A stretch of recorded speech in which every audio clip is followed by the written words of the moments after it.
Hi, welcome to Chapter 6. We're going to talk about the American Revolution today, 1776 to 1783. So, in the last chapter, we talked about the events leading up to the Declaration of Independence. Americans had to fight for freedom from Great Britain. In this chapter, we're going to read how the American Revolution was fought. We're going to read about important people who made victory possible. Victory is the defeat of an enemy. So I'm going to highlight the word victory, and it means it's the defeat of an enemy. Okay, we'll answer these questions later on. The long fight. Not all Americans wanted the revolution. Some people remained loyal or faithful to Great Britain. They were called loyalists. So loyal and faithful. Okay, and then loyalists. And they were people who were faithful to Great Britain. The people who were for independence called themselves patriots. So the patriots were people who were for independence. The patriots fought the battles that won the American Revolution. The British people thought it would be easy to win the war. They had an army of trained soldiers. They also paid professional German soldiers to fight on their side. The British did not think the Americans were very good soldiers. For 2 years, the British Army chased General Washington and his soldiers. But even though the Continental Army lost many battles, it always escaped from the enemy. This is a picture of a Minuteman.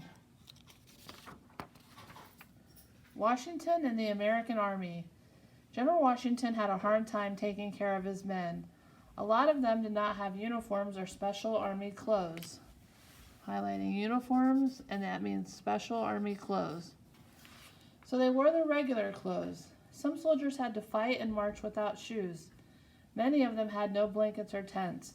During the cold weather, some men got sick and died. There wasn't always enough food. Many soldiers went hungry.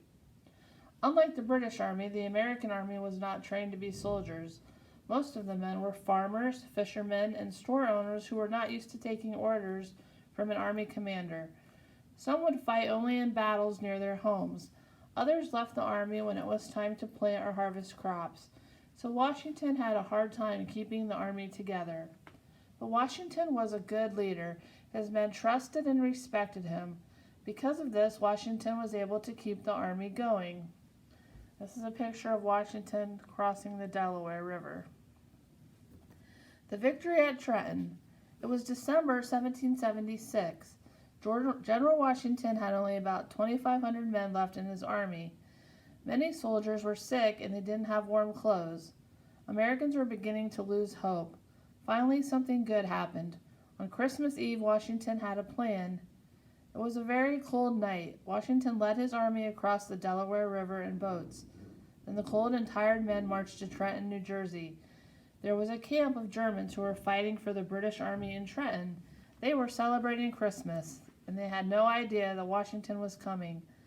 Washington's soldiers surprised the Germans and captured their camp. They took more than 900 German prisoners. The victory at Trenton made Americans feel more hopeful about winning the war, so more men signed up to fight. The British Army, however, was still stronger than the American Army. Help arrives from Europe. While Washington worked to keep his army together, other colonial leaders were trying to get help.